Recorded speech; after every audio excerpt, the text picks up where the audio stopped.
Ecuador TV y Johnson Productions presentan 593 Ecuador.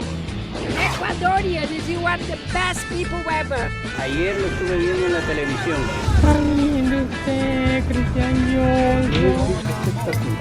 Este es un lugar de parada obligatoria. Como embrazar el arte más grande. Trabajas duro ser un abogado, ¿por qué no trabajas duro ser un artista? Exactamente, porque el ecuatorianismo lo tenemos en el corazón. Un saludo para 593 de Ecuador y bueno, viajen, que es lo más hermoso del mundo. Mi camisa de suerte para hoy día de Ecuador. 593 programonón. Hoy es sábado 14 de enero del 2017. Ayer 13 de enero tuvimos la oportunidad de tener una entrevista exclusiva con el señor presidente de la República, Rafael Correa, durante su visita a las Naciones Unidas, una de las posibles últimas intervenciones oficiales que tendrá a nivel internacional. Se nos concedió la entrevista como un programa que representa a los ecuatorianos en la diáspora y al mismo tiempo tiene una conexión como puente con el Ecuador. Para tratar de guiar la entrevista de la forma que sigue mi estilo, diría yo, no confrontacional, abrí en mis páginas de Facebook la posibilidad de que mis amigos y mis seguidores pudieran hacer preguntas, que me sugirieran preguntas. Y debo decir que fue increíble la respuesta y quiero agradecer. Fueron más de 600 sugerencias. Obviamente no puedo o no pude tomar todas las sugerencias para que se convirtieran en preguntas por cuestiones de tiempo. Se nos asignó un tiempo inicial de 20 a 25 minutos. Obviamente durante este encuentro en los Estados Unidos varias cadenas internacionales también estaban esperando la entrevista con el señor presidente. Estaba Patricia Junot de CNN, entre tantas personas y tantos periodistas esperando su turno. Entonces tenemos que acomodarnos a esa demanda. Las preguntas que hice una lista de esas preguntas y las tenía al lado mío, por si acaso, pero estaban en mi cabeza. De ninguna manera hubo una selección ni sugerencia de lo que podía preguntar o no podía preguntar. Comenzó la entrevista primero que todo, se establecen las cámaras, se ponen los micrófonos y la SECOM, como órgano oficial del Ecuador, también graba todas las entrevistas para tener un apoyo en el caso de que haya alguna discrepancia.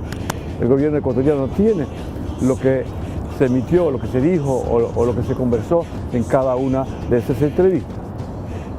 Después de preparar los detalles, comenzamos la conversación y tratamos de hacerlo de una manera, como les digo, informal, abierta. Debo decirles que mi contacto con el señor presidente a lo largo de los 10 años que ha sido mandatario del Ecuador han sido 4 veces. La primera vez, hace un tiempo atrás, estaba yo en una línea de seguridad, me vio, me saludó, me dice: hola Cristian, ¿cómo estás? ¿En qué canal estás? Le digo: en el canal del Estado, señor presidente. La segunda vez fue en una conferencia de prensa sobre turismo, luego en el Royal Tour, en el terremoto de Esmeraldas, y esta es la quinta. En mi carrera he entrevistado prácticamente a todos los presidentes del Ecuador desde el año de 1978, a excepción de uno que no pude hacer. Esta es la más reciente. La quiero compartir con ustedes, quiero que se abran a la posibilidad de compartir una conversación informal con el presidente Rafael Correa. Los televidentes nos podrán seguir a través de Twitter, en Correa, en 593, a lo largo del programa. Bienvenidos a 593 Ecuador, desde Nueva York.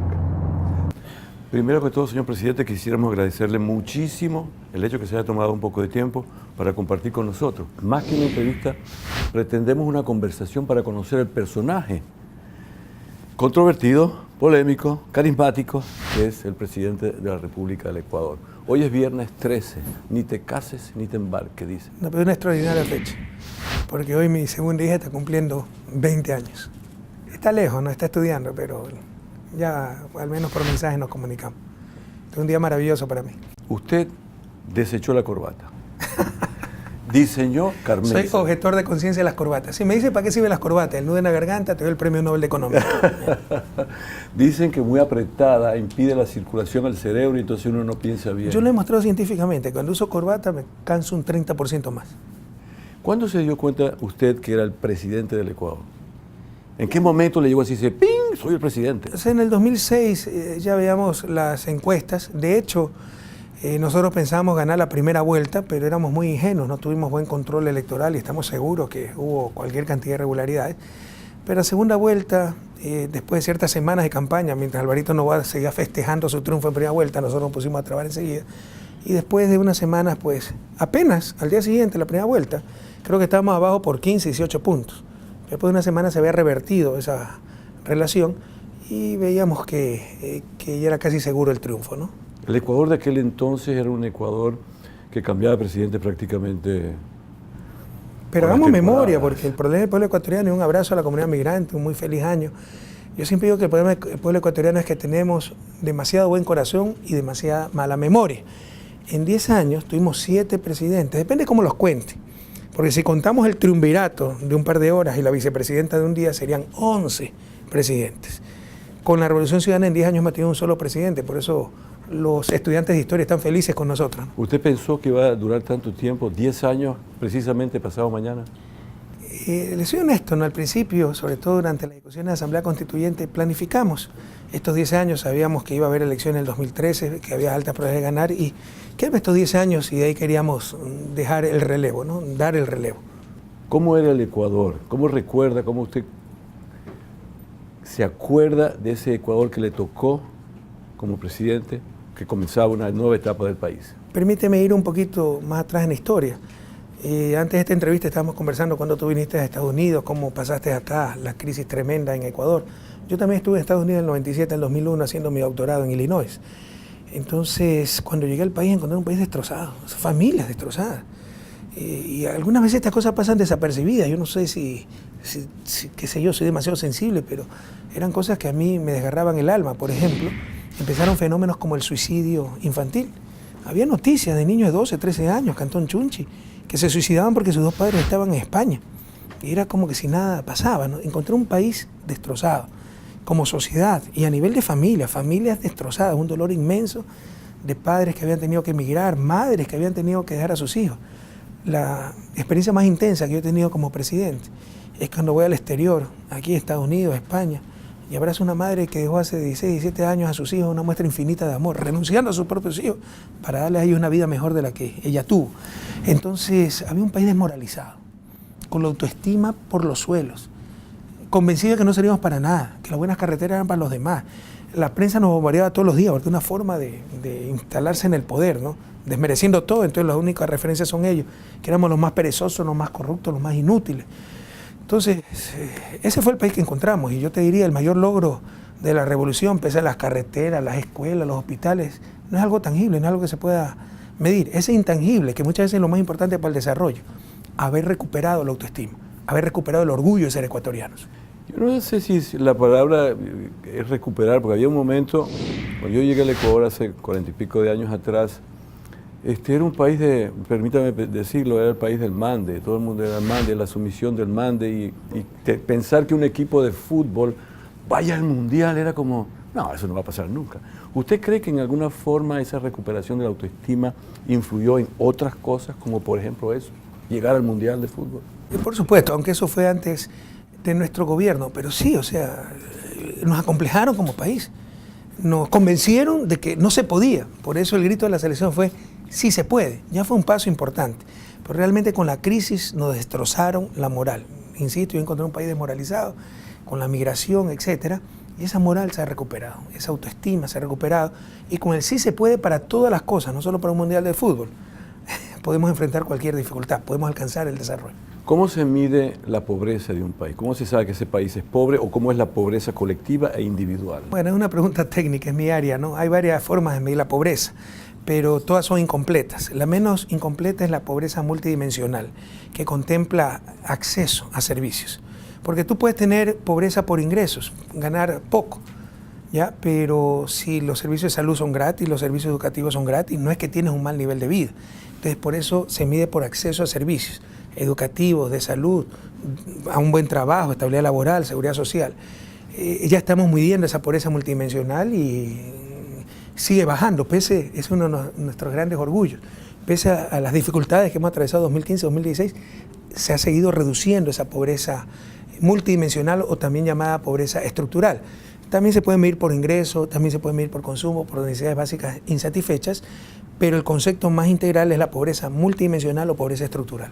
Formar un equipo de gobierno, porque este no es un tipo de trabajo que le dicen a uno se graduó y bueno, sea presidente, hay que aprender sobre la marcha. Cuando usted forma un equipo de gobierno alguna vez se puede equivocar, te rectifica. Háblenos un poquito de cómo se forma un equipo. Nosotros teníamos claro lo que había que hacer, ¿no? Además que por fin se recuperó el valor de la palabra. Acuérdate que para ganar una campaña, como ahora están haciendo los que saben que no va a ganar, ofreciendo cualquier cosa. Lucio Gutiérrez llegó con un programa de izquierda y lo primero que trató fue imponernos un tratado de libre comercio con Estados Unidos que jamás lo propuso en campaña. El pueblo ecuatoriano no votó por eso, pero no pasaba nada, así eran las cosas, así era nuestra democracia. Por primera vez se ha recuperado el poder de la palabra, el valor de la palabra. Cumplimos lo que ofrecimos, lo que dijimos, lo que el pueblo ecuatoriano aprobó en las urnas, el centro de esta campaña de 2006. Incluso fue algo romántico, volver a tener patria. Los asesores nos decían, esto no sirve, a la gente le interesa el bolsillo. No, tenemos que recuperar la autoestima, el orgullo de ser ecuatoriano, el orgullo de tener una patria para todos. Y en el centro de esa propuesta estaba la Asamblea Constituyente y la nueva Constitución. Lo cumplimos. Entonces, sabíamos lo que había que hacer. Renegociar la deuda externa, redistribución del ingreso, etc. Por supuesto, para eso necesitas un equipo.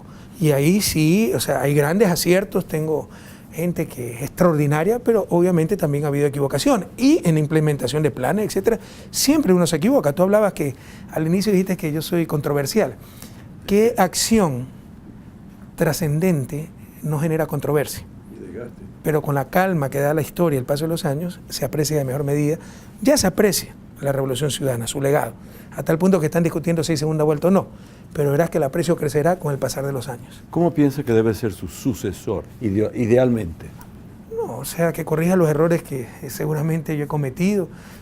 Creo que el país necesita un cambio de estilo, así que el estilo, la persona de Lenín Moreno, que es un extraordinario ser humano, me parece más conveniente para los tiempos que tiene que enfrentar el país, donde ya no hay que cambiar tanto. O sea, nosotros tuvimos que construir un sistema, porque no existía. ¿Qué sistema educativo teníamos? Estaba secuestrada la educación por el MPD, no había escuelas, nada.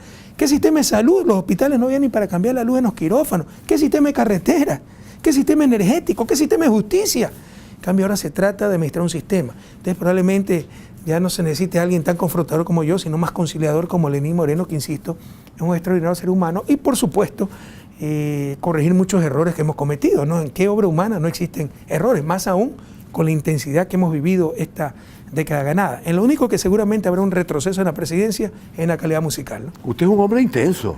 Es decir, al ser intenso significa que puede tener una reacción y es conocido por tener sus reacciones frontales, no que no espera y las dice de frente. Pero ¿se arrepiente algunas veces de...? Por supuesto, pues qué persona no se arrepiente cuando de repente pierdo la paciencia con un colaborador que tiene un trabajo muy sacrificado y por un error que cometió me molesto y después uno... Pero lo importante es saber reconocer errores y pedir disculpas. Y pese a que yo siempre lo dije, en las elecciones de 2006 como candidato soy chispa, soy fosforito. No es que soy tonto, no es por gusto. Siempre es justificado, pero algunas veces puedo reaccionar de mala manera. Pero si cometo un error no tengo ningún problema en pedir disculpas. Nosotros tenemos un par de anécdotas. Una de ellas, estábamos cubriendo el terremoto en Esmeraldas y tuvimos la oportunidad de encontrarnos casualmente con usted en ese lugar y yo no sé si me entendió lo que quise decir, de ninguna manera fue una ofensa. Tenía la camisa un poco, la famosa camisa estaba manchada. Y digo, señor presidente, ¿desde cuándo no se cambia la camisa? Y usted me dice... No, de ninguna manera, no tomé como una ofensa. Era una forma de no, estábamos extenuados, ¿no? Estábamos trabajando durísimo, no me he dado cuenta. Además que estábamos cochinos, ¿no? También nos poníamos bloqueador y el bloqueador chorreaba y había manchado un poco la camisa y estaba cochinísima esa camisa. Pero sí era un trabajo muy intenso y se ha sido una prueba durísima, ¿no? Son imágenes que uno se va a llevar hasta el fin de sus días en el alma, ¿no? Conozcamos un poquito al señor presidente. ¿Es romántico usted? ¿Usted sí, canta? Muy romántico. ¿Se acuerda cómo conquistó a su esposa? ¿Cuál fue? Por supuesto, ¿Cómo el primer fue beso ese que momento? le di, dónde fue. ¿Sí? Todo eso, sí. Vivíamos en la misma residencia estudiantil, ¿no?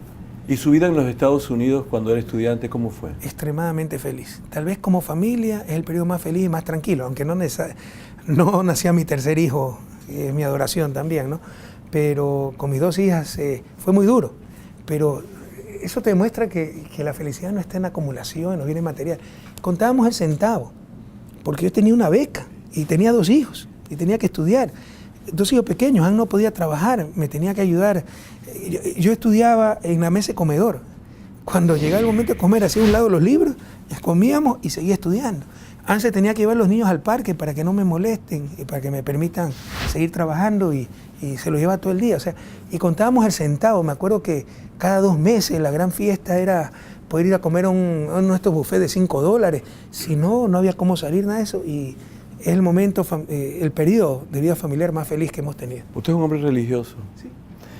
Actualmente he observado yo que la iglesia, corríjame si me equivoco, del Ecuador, cierto movimiento de la iglesia está participando en actividades políticas. ¿Estoy correcto? Siempre ha habido la mano oscura de la iglesia retardataria que nos detesta, ¿no?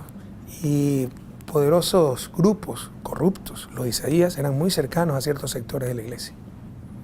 Revisa cuando incautamos los bienes de Isaías cómo importantísimas autoridades eclesiales salieron a defender a los Isaías y nos dijeron que íbamos a incautar también la catedral, que los pobres Isaías eran como Ezequiel y Job y que éramos un gobierno mentiroso, etc. Ha sido durísimo. ¿Usted cree que están haciendo algún tipo de sugerencia? Sí, por supuesto, en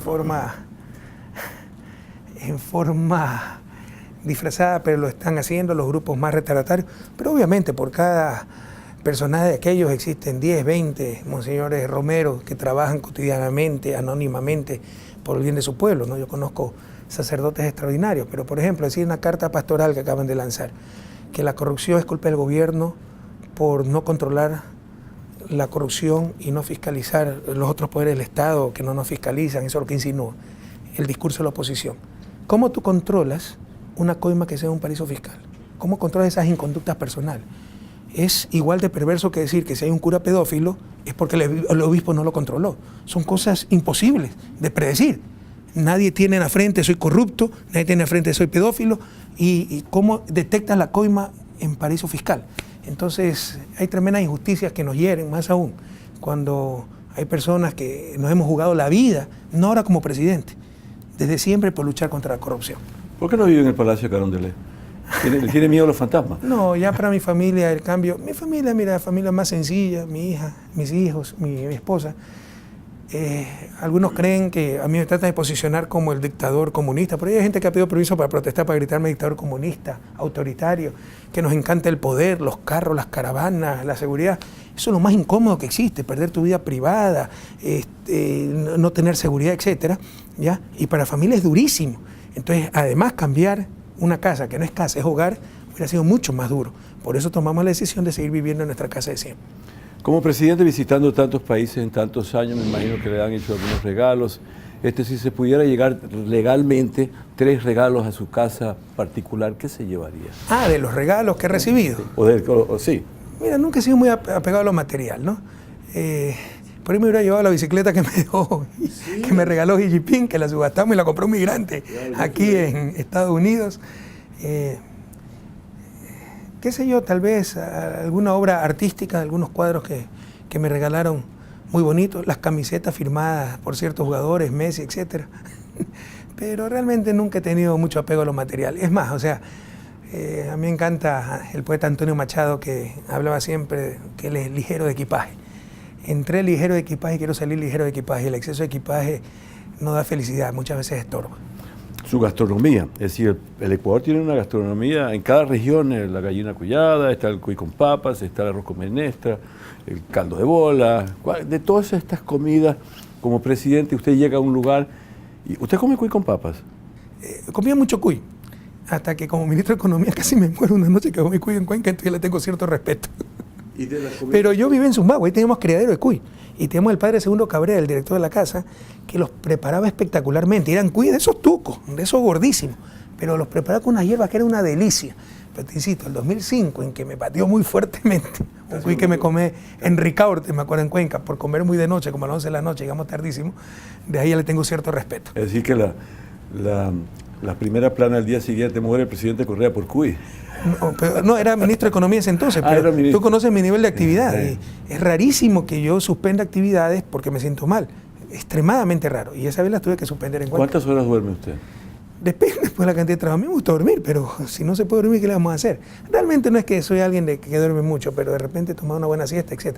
Pero, a ver, por ejemplo, hoy día, 1 de la mañana nos acostamos, porque estoy preparando discursos, etc., revisando actividades para el día de hoy. Nos habremos levantado 6 de la mañana, 5 horas. ¿Esta es su última visita a las Naciones Unidas? Probablemente. No está planificada otra visita hasta el 24 de mayo, que entrego el poder. ¿Tiene algún resentimiento con el pueblo americano? De ninguna manera, yo adoro al pueblo norteamericano. A mí me caen muy bien los norteamericanos, su sencillez, su honestidad. Para el anglosajón es antinatural mentir, esa es una de las cosas que debemos aprender como latinoamericanos. Para nosotros es natural mentir, para el anglosajón es antinatural. Yo tengo grandes amigos y le insisto, pasé momentos muy felices cuando viví en Estados Unidos. Otra cosa es la política exterior de Estados Unidos. ¿Usted le ofreció ayuda económica al gobierno de los Estados Unidos para que implementara mejor sistemas de garantías humanas, de derechos humanos? Sí molesta un poco que se convierten en árbitros del bien y el mal. Usted sabe que el Departamento de Estado saca cada año un reporte de derechos humanos y juzga al resto. ¿Y quién les ha otorgado esa autoridad? ¿Qué se creen?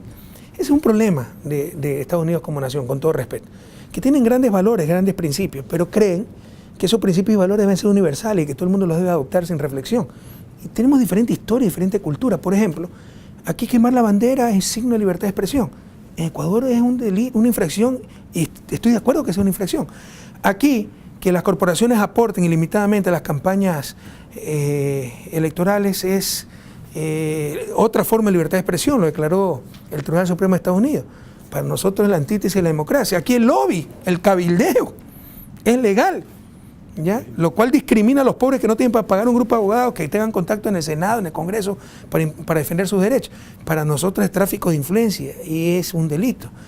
Entonces, lo que siempre nos reclaman, ¿no? ¿Y por qué la injuria todavía es un delito en Ecuador? Bueno, aquí en Nueva York, no alimentar al perro es una infracción, te manda a la cárcel. Entonces, y yo creo que la reputación de una persona es más importante que dejar sin comer al perro un par de días. Entonces, debemos entender, ¿no?, que cada sociedad tiene sus principios, sus valores y que no hay una supremacía moral de una sociedad con respecto a otra. Entonces, cuando se ponen a hacer estos reportes juzgando a Ecuador sobre derechos humanos, cuando ellos tienen pena de muerte prohibida por todos los tratados de defensa de derechos humanos, cuando tienen Guantánamo, presos sin sentencia, cuando tienen el preso López Rivera, político, independentista puertorriqueño, preso político más antiguo de todo el continente, sí nos molesta que estén juzgando al resto, que tampoco tienen ningún derecho para hacerlo. Por eso nosotros también le sacamos un reporte y le dijimos, bueno, le damos un cursito de derechos humanos. Vamos a estrenar presidente, digo que van a estrenar presidente de los Estados Unidos, presidente Trump. ¿Quién va a representar al Ecuador en la toma de poder? Nunca nos invitan, es algo muy cerrado. No, el traspaso de poder en Estados Unidos es muy cerrado. Invitan a los expresidentes de Estados Unidos.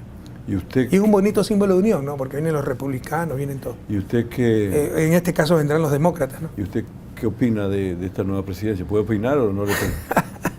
O sea, tengo todo derecho a opinar, ¿no? Respetamos mucho las decisiones soberanas de los diferentes pueblos del mundo, pero obviamente pues estamos en antípodas a nivel ideológico y también a nivel de principios y valores con respecto al presidente Trump. No así con el presidente Obama. Yo podía estar en desacuerdo con ciertas políticas, pero claramente, o sea, compartimos muchos principios y valores, ¿no? Una de las medidas que usted tomó fue la de darle, en aquel entonces, un pequeño país como Ecuador, darle asilo político a Julian Assange. ¿Qué lo motivó a hacer eso? Que era un perseguido, se lo amenazaba hasta con pena de muerte por los grupos más retardatarios de Estados Unidos. No había garantía del debido proceso. Era nuestro derecho y nuestro deber, en ejercicio de nuestra soberanía, otorgar el asilo a alguien que nos lo solicitó, porque no es que estuvimos buscando, le damos el asilo, él nos lo solicitó. 2 meses analizamos su situación, no es que estamos diciendo que es culpable, que es inocente, impidiendo la marcha de la justicia sueca, no es que estamos diciendo que está bien lo que hizo con respecto a la información de Estados Unidos, creemos que todo Estado debe tener por cuestiones de seguridad nacional información confidencial. Lo que estamos diciendo es que no había garantía para el debido proceso, se lo amenazaba hasta con la pena de muerte, lo cual no existe en la Constitución ecuatoriana, no existe en la Carta Interamericana, es condenado por la Carta Interamericana, es condenado por todas las instancias de derechos humanos y en consecuencia, en ejercicio de nuestra soberanía, decidimos darle el asilo. Cuando un funcionario suyo le traiciona y participa en algún hecho delictivo de corrupción, ¿qué crees que se debe hacer con esa persona? Aplicarle todo el peso de la ley y son puñaladas en las espaldas, pero cuidado que no ha sucedido mucho. ¿Qué es lo que tenía antes del caso de refinería? un pillastre que falsificó su título y dio un crédito mal dado, o presionó para un crédito mal dado, del cual se ha recuperado la mitad. Fueron $800.000 el caso de USAC, que se ha recuperado $400.000. ¿Qué más tenía? Hasta que llegó el problema de refinería, que son grandes ligas, y donde hemos descubierto que el cabecilla, primero toda la red venía de antes del gobierno. El único funcionario de gobierno involucrado hasta ahora es Carlos Pareja. Todo el resto, Tapia, Bravo, todos son funcionarios de antes de nuestro gobierno. Y se ha descubierto que el cabecilla, Charlie Pareja Cordero, secretario particular de Férez Cordero, abogado de los Isaías, abogado de Brecht, era el jefe de la mafia. Ese sector privado, y eso viene desde hace décadas. En el gobierno de Férez Cordero era el representante de CEPE. Ahí parece que arma estas redes. Nuestra responsabilidad política es no haberla detectado. Pero ¿cómo usted detecta una coima en un paraíso fiscal? Por eso hay que ser coherente. Vamos a llamar a consulta popular al pueblo ecuatoriano para impedir que los funcionarios públicos tengan cuentas, inversiones, etcétera, en paraísos fiscales. Hay que ser coherente en la lucha contra la corrupción. Se nos está acabando el tiempo y hay un poco de preguntas que vamos a hacer. Yo tengo un poquito rapidísimo. más de tiempo, no tengo más entrevistas aquí, ¿no? Tenía el tiempo para acabar el discurso, así que nos podemos quedar un poquito más. Esta cuestión, por ejemplo, habla del cambio de la matriz productiva, de dejar de ser un país de exportador de recursos. Para hacer eso es necesario implementar ciertos cambios. El otro día, hace unas semanas atrás, tuve la oportunidad de sorprenderme con un compañero mío del liceo donde yo estudié en Venezuela, que trabaja con la Politécnica, y me dijo, quiero que conozcas algo que es maravilloso, y me llevó a Chay. Y yo dije, ¿a Chay? No conocía ya No Chay, conocía a Chay. de lo que se ha perdido. O No, se había perdido. No. ¿Cuándo fuiste? Hace 3 semanas. Eso cambia día a día. En cada aula que yo entré, sin avisar, porque nosotros no habíamos avisado, había alguien realmente involucrado en lo suyo, haciendo su trabajo. Me encontré con un doctor, PhD en física de la India, hablando con 3 personas que venían de 3 regiones diferentes. No eran hijos de la élite de ecuatorianos, eran gente que les cuesta $40 al mes, si es que rinden, es lo que tengo entendido, $40 al mes por sus cosas nada más donde viven. Y viven en una ciudad espectacular. Yo al principio pensé, dije, no, ¿cómo van a destruir esas haciendas? Pero al contrario, no estoy identificándome con lo que usted hace en ese sentido. Simplemente le estoy diciendo que me sorprendió Yachay. No y tengo quiero miedo de decir que me es diga un gran usted. acierto del gobierno. Dígame Téngase prurito. ¿cómo se le prendió el foco para eso? Bueno, eso es más o menos el ejemplo de Lovaina la Nueva, donde yo estudié. Lovaina la Nueva fue una ciudad que empezó como universidad. ¿Ya? Es la primera ciudad y la única que se ha fundado en los últimos 300 años en Bélgica. Entonces, siempre fue mi idea hacer una ciudad universitaria, además por la importancia del talento humano. Mire, el desarrollo es básicamente, se necesita un cambio político para beneficiar a las grandes mayorías, pero dado ese cambio político, se trata de tener y saber manejar tecnologías avanzadas, innovación, y para eso usted debe tener ciencia, tecnología y talento humano para poder utilizar esa ciencia y tecnología. Esa es la clave. Con talento humano, Israel hace florecer el desierto. Sin talento humano, los países latinoamericanos hemos desertificado los jardines que Dios nos dio. Entonces, estamos cambiando esa realidad y rápidamente. 15.000 becarios en el exterior. El país que más avanza en calidad de educación superior. Y estos proyectos estrellas como Yachay, pero son 4 universidades, Yachay, Iquian, Uniartes y la Universidad Docente, la UNAI, en Azogues. Pero Yachay para mí es el mejor proyecto, y mayor proyecto no solo del gobierno, de la historia del Ecuador. Es una ciudad, ¿no? Del conocimiento. En el centro está la Universidad de Tecnologías Experimentales Yachay. Entran los alumnos más brillantes, la tasa de aceptación es menor que la de Harvard. Todos los profesores que vienen de todas partes del mundo, ¿no? Me dicen que son alumnos brillantes, se quedan sorprendidos, y son alumnos muy pobres, a los cuales se les dio oportunidades.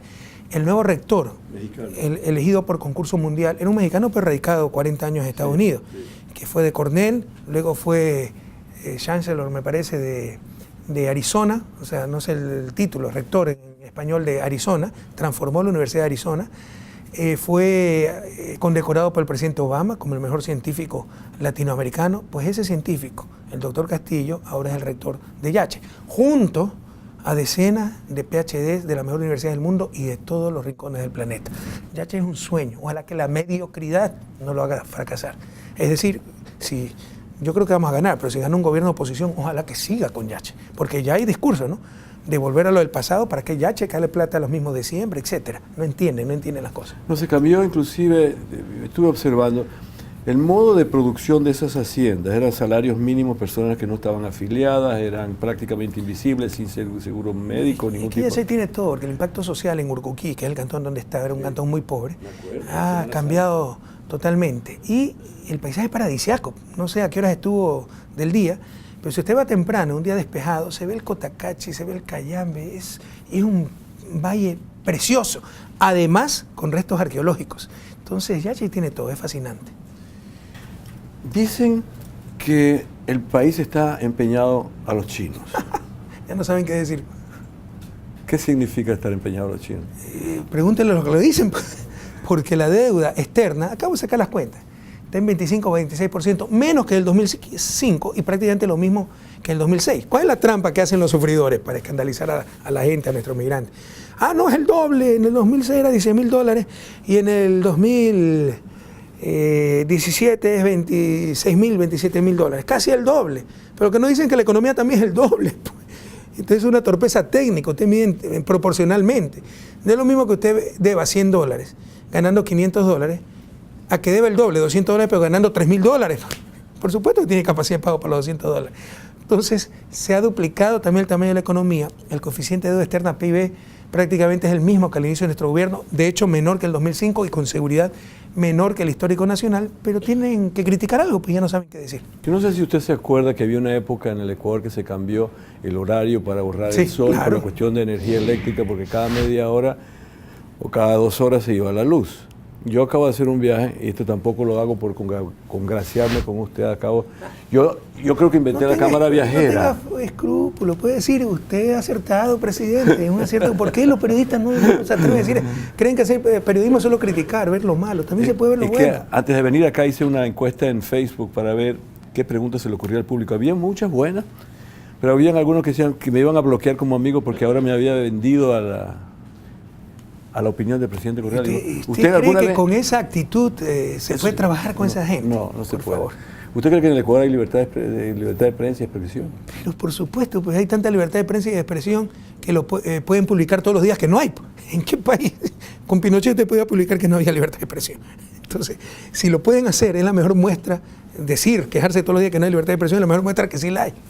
Caen en sus propias contradicciones. Los ecuatorianos acá en los Estados Unidos y fuera del país, siempre tienen sus inquietudes. Una de esas inquietudes fue la limitación de los envíos que pueden hacer, los paquetes que puedan mandar. Ese fue un tiro en el pie que nos pegamos. Antes no existía esa posibilidad, ¿sí? 4x4, no existía. Yeah. Nosotros la creamos como gobierno, pero vinieron los abusos de siempre. Se crearon casillas en Miami, empezando por la empresa de correos estatal, ¿ya? Para que la gente, supuestamente migrantes, ¿ya? Enviaran sus cosas a Ecuador. La gente daba una casilla en Estados Unidos y de ahí se mandaba a Ecuador como migrantes y nos estaban estallando pues las importaciones y evadiendo aranceles e impuestos por esa vía. Así que tuvimos ya que regularlo, no es que se ha eliminado, se lo reguló de mejor manera. Pero ahí viene la mediocridad de la oposición, le estamos quitando derechos. Nosotros mismos creamos el sistema. Y esto en política pública, como en todas las cosas de la vida, es un proceso de error-corrección. Vimos que habían abusos, excesos que pueden hacer mucho daño. Estaban quebrando empresas en el país, se estaba evadiendo impuestos, aranceles, etcétera, y tuvimos que regularlo. El caso de la herencia, también acá en el exterior se piensa de que es que ya la gente no puede heredar, no puede pasar a su casa a sus hijos, que el gobierno se lo va a quitar. Pero esas son las mentiras de siempre. ¿Cuántos ecuatorianos reciben herencia en el Ecuador? ¿No? ¿Cuántos reciben una herencia? Me parece que está exonerado $33.000, algo así, y de ahí subía poco a poco, pero nos hacen asustar. Por ejemplo, plusvalía, 75% de impuestos. La ganancia extraordinaria. Es como que si $9 están exonerados, pero si gana $10 sobre el último dólar paga 75% de impuestos. El impuesto no es 75%, es 75 centavos sobre $10, 7.5%. Pero así engañan y asustan a la gente. Yo le digo a nuestros migrantes, ¿cuándo le hemos fallado? ¿Qué gobierno se ha preocupado más de los migrantes que el nuestro? Entonces, no pierdan la fe, no le crean a esta gente nada, se han opuesto a todo el tiempo. La herencia estaba muy bien diseñada para que repartan un poquito la riqueza, aunque sea el momento de morirse, pues, los ricos de siempre. Los que nacieron en cuna de oro, que den un poquito para todavía los muchos que nacen sin cuna. Y en la nueva propuesta que estamos construyendo, la base exonerada es como $180.000, ¿no? Y si Yo gano más, recibo una casa, por ejemplo, pero la casa de mis padres vale $200,000, ¿entre cuántos hermanos? 4 hermanos, no pagan nada. Pero yo solito ya, $180,000, vale $200,000, paga sobre $20,000, no sobre los $200,000, pero así nos engañan. Esos son sistemas absolutamente normales en Europa y en Estados Unidos, hasta los 80, Reagan eliminó todo eso. Y ahí se disparó la inequidad en Estados Unidos. Antes que usted hiciera el Royal Tour, yo hacía cámara viajera y entonces una de las cosas que teníamos era, no era la carretera solamente, se hacía 17 horas entre Cuenca y Loja. Y conseguir un baño limpio era imposible. Hoy en día, ¿eso es a propósito o es accidental el hecho de que hay baños públicos? No fue una política, se lo ordenó al Ministerio de Turismo que clausurara las gasolineras que no tuvieran baño limpio. Es una condición. Para gasolineras es tener baños adecuados para los turistas. Pero no es solo la única alternativa, están las unidades de policía comunitaria, están los nuevos parques, donde hay baños públicos bien mantenidos, etc. Lastimosamente todavía es desaprensivo. Por ejemplo, inauguramos el nuevo parque en Guayaquil, que está precioso, donde está el Yayo Uraga, y esa misma tarde se nos robaron las llaves de los baños. Pero son conductas que deben ir cambiando con el tiempo. ¿Qué es lo primero que va a hacer cuando se saque la banda presidencial? Dormir, y dormir bastante. ¿Algún mensaje así que quisiera mandarle a los ecuatorianos que están pendientes en el exterior y nacionalmente? El mensaje siempre. Yo como economista conozco lo que hicieron por el país. Nuestras oligarquías lo desconocen. Yo lo entiendo bastante bien. Fueron expulsados. No fue migración voluntaria, fue migración forzosa. Fueron expulsados de su propia patria y no se olvidaron de su país. Y con sus remesas ganadas con tanto sacrificio, en Milán, en Madrid, en Nueva York, mantuvieron a la economía nacional hasta que llegó la revolución. Porque sin las remesas, el país no se hubiera recuperado de la crisis. ¿No? Lo que nos recuperó la crisis, lo que nos ayudó a salir adelante fueron las merecedes de nuestros migrantes. Y fíjense qué contradicción. A los 2 años de tremenda crisis causada por los banqueros, volvían a romper récord en utilidad de los banqueros y la plata la mandaban afuera en nombre de falsas prudencias.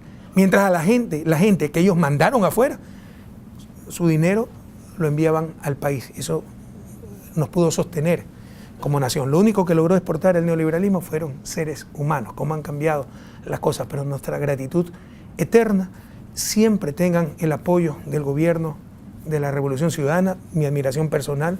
Yo creo que son los verdaderos empresarios. He visto tantos dramas humanos, esa madre que renunció a sus propios hijos, en una muestra de amor infinito. Y no es una, he visto varias, ¿no?